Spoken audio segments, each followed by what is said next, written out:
Girl, stop apologizing. Day 55. 5. Course correct. It's easy to get sidetracked, and it's even easier to be moving so quickly in a direction that you don't realize it's the wrong direction. I recommend a check-in with yourself every Sunday. Sunday is the easiest time for me because it's when I plan out my week.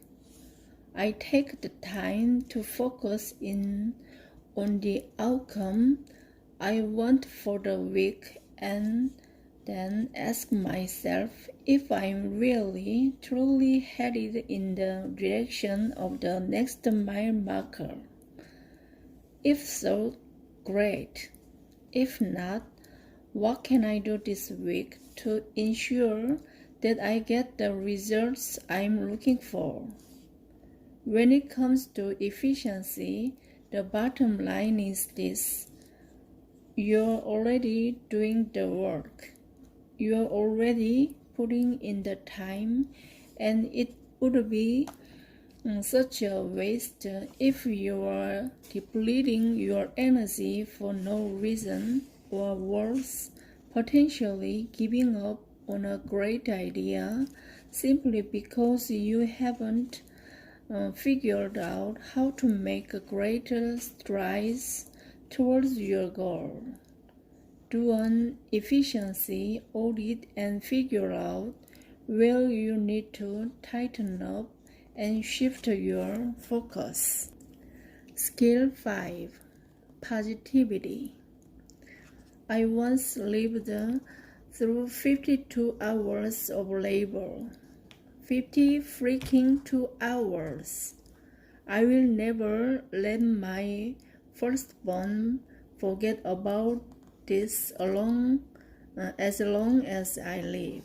In fact, even after I'm gone, I'm planning to arrange it so someone sends him an occasional reminder of this fact, like those men who pay a florist to deliver flowers every year on their wife's birthday after they're dead. Anyway, it's the worst. It was so hard and exhausting and painful, and the nurses only let me have popsicles or jello or chicken broth during the labor. It took forever to get to the time to push. Anyone who has lived through a similar experience will vouch for me. You wait and wait and wait, and just when it seems like you will probably just stay pregnant forever, they announce that it's time to push. Time to push.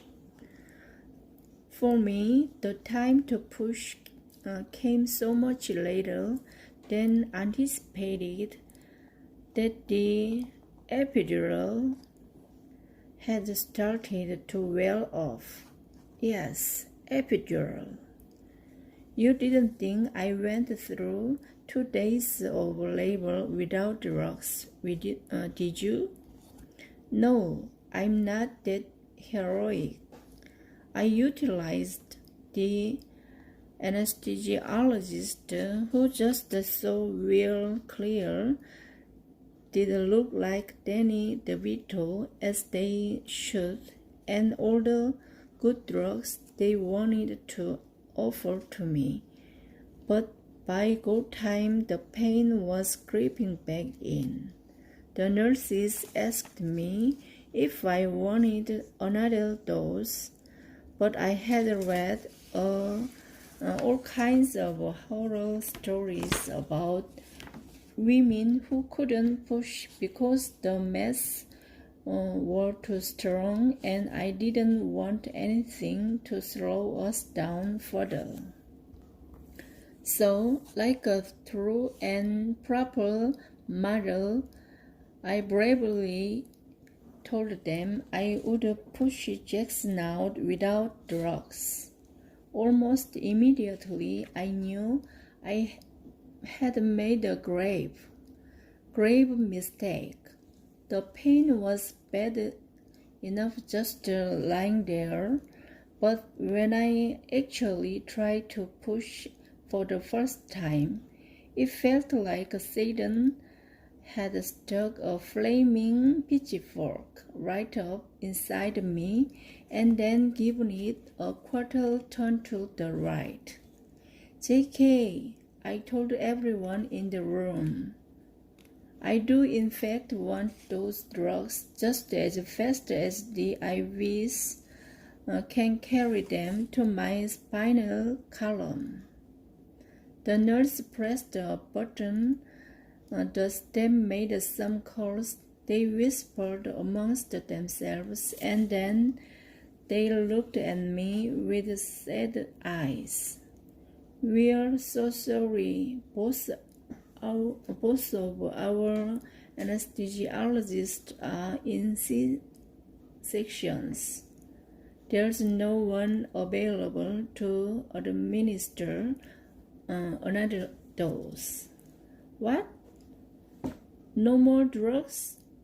No more numbing? Just me and Satan's pitchfork?"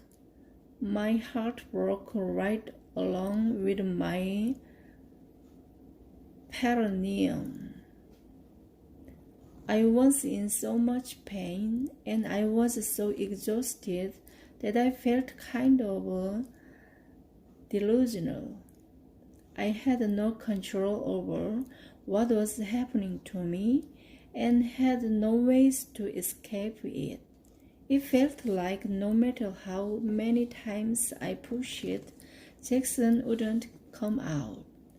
His heart rate began to drop, and the doctor started talking about there being too much stress on him and how maybe we'd have to do a C-section. Oddly, in the midst of utter panic, I had the greatest moment of clarity of my life. I knew I had to get Jackson out safely and calmly, and in order to do that, I had to find a way to rise above the pain.